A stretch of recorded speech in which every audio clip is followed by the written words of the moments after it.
Hello everyone, welcome to go with Jitu. আজকে আমরা যাচ্ছি ঢাকার পূর্বাচল 300 ফিটে নীলা মার্কেটে। বেসিক্যালি ওখানে আমরা বিভিন্ন ধরনের স্ট্রিট ফুড, কাবাব, মোমো, পানিপুরি, স্পেশালি আজকে আমাদের মূল আকর্ষণী বা মূল ইচ্ছাই হলো হাঁসের মাংস এবং চাপটি খাওয়া। স্পেশালি আমার মিসেসের খুবই ইচ্ছা যে সে হাঁসের মাংস খাবে এবং চাপটি খাবে। তো দেখা যাক এসকের এখানে। আর স্পেশালি আরেকটা ব্যাপার, এদের চাটাও কিন্তু চমৎকার। এখানে বিভিন্ন ধরনের চা পাওয়া যায়, আপনারা আসলেই দেখতে পারবেন। বিভিন্ন ধরনের ঘটি চা, মালাই চা থেকে শুরু করে সব ধরনের চা।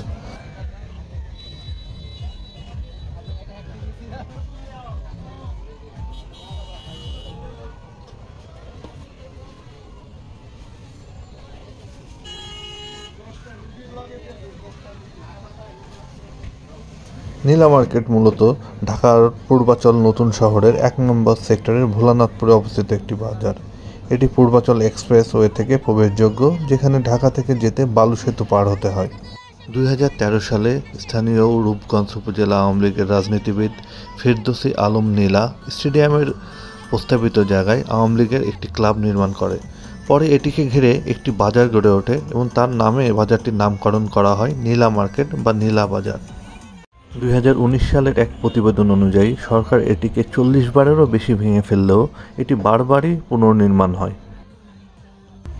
তো চলুন কথা না বাড়িয়ে আজকে দেখি এখানে কি কি পাওয়া যায় বা কি কি আমরা পেতে পারি। এখানে দেখতে পাচ্ছেন বিভিন্ন ধরনের কাবাব, স্পেশালি রেশমি কাবাব, চিকেন বটি কাবাব, চিকেন তান্দুরি, মাটন কাবাব, মাটন শিক কাবাব সহ বিভিন্ন মাছের বারবিকিউ, স্পেশালি কোরাল বারবিকিউ সহ বিভিন্ন ধরনের বারবিকিউ পাবেন।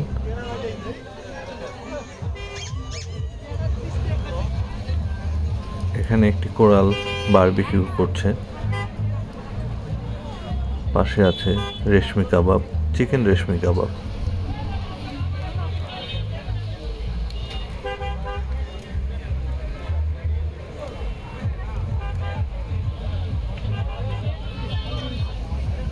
পাশেই রাখা আছে বিভিন্ন ধরনের সামুদ্রিক মাছ, স্পেশালি কাঁকড়া, রূপচাঁদা, কোরাল, স্কুইড, অক্টোপাস, লবস্টার সহ বিভিন্ন ধরনের সামুদ্রিক মাছ।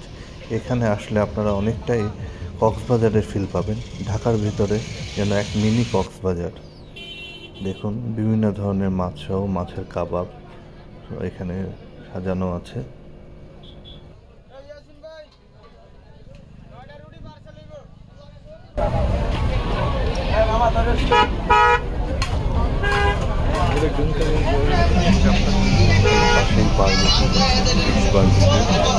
এবং তার পাশে বানানো হচ্ছে রুটি, বিভিন্ন ধরনের রুটি, এবং এখানেও মাছ বারবিকিউ হচ্ছে।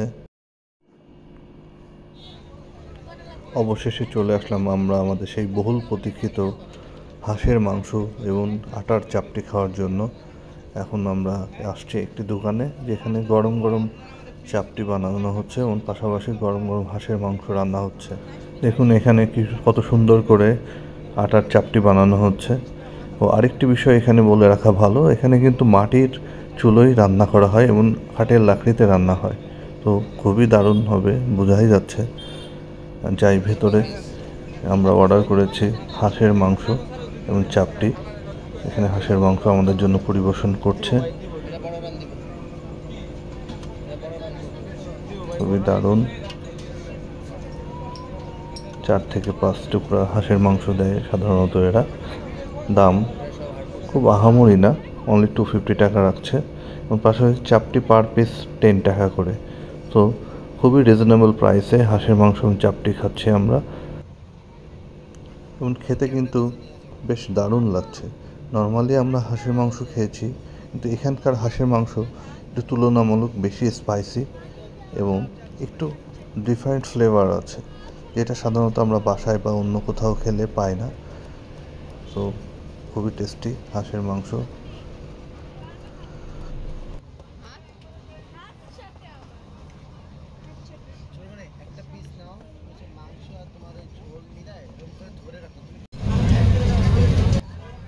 তো আমরা এখন হাঁসের মাংস এবং চাপটি খাওয়া শেষ হলো।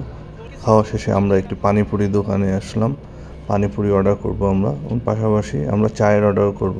পাশেই পাওয়া যাচ্ছে ঘটি চা, বা এটাকে অনেকে তন্দুরি চা বলে, যে মাটির কড়ইতে চা দিয়ে পরিবেশন করে থাকে এরা। অবশেষে আমরা চা এবং পানিপুরি খেয়ে পাশেই চলে আসলাম মেলাতে। মেলায় নাগরদোলা সহ বিভিন্ন রাইড ছিল। দেখুন চমৎকার পরিবেশ। নর্মালি গ্রামগঞ্জে যেমন মেলা হয় তার থেকে অনেকটা আধুনিকতার ছোঁয়া আছে এখানে। বিশেষ করে হ্যাঙ্গিং বোট, নাগরদোলা এবং বাচ্চাদের বিভিন্ন রাইডের ব্যবস্থা আছে এখানে। সো এভরিওয়ান, আজকে অনেক ঘোরাঘুরি হলো, অনেক খাওয়া হলো। এখন আমাদের বাসায় ফেরার পালা। এখন আমরা এখানে কিছুক্ষণ ঘোরাঘুরি করে বাসার উদ্দেশ্যে রওনা দিব। তো আপনারা ভালো থাকবেন, সুস্থ থাকবেন, দেখা হবে ইনশাআল্লাহ।